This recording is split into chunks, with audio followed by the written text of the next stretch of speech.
చాలామంది కూడా అంటే స్కిన్ కలర్ చేంజ్ అవ్వడానికి రకరకాల క్రీమ్స్ అయితే వాడుతూ ఉంటారు. అదే స్కిన్‌కి లాభమా? నష్టమా? దాన్ని ఎలా మనం చూడాలి? ఒక్కసారి దాని గురించి డీటెయిల్డ్‌గా. స్కిన్ కలర్ అనేది మనకి పుట్టుకతోనే వచ్చేస్తుందమ్మా.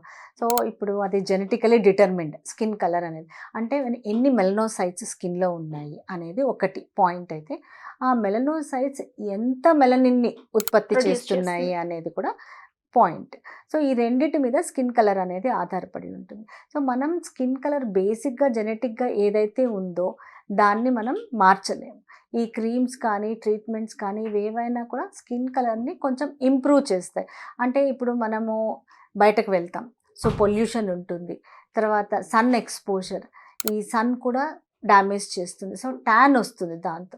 ఈ ట్యాన్ ఇవన్నీ పోయి కొంచెం స్కిన్ బ్రైట్‌గా కనపడడానికి ఈ క్రీమ్స్ అవి యూజ్ అవుతాయి కానీ, టోటల్‌గా స్కిన్ కలర్ చేంజ్ అవ్వడానికైతే ఇవేవి ఉపయోగపడవు.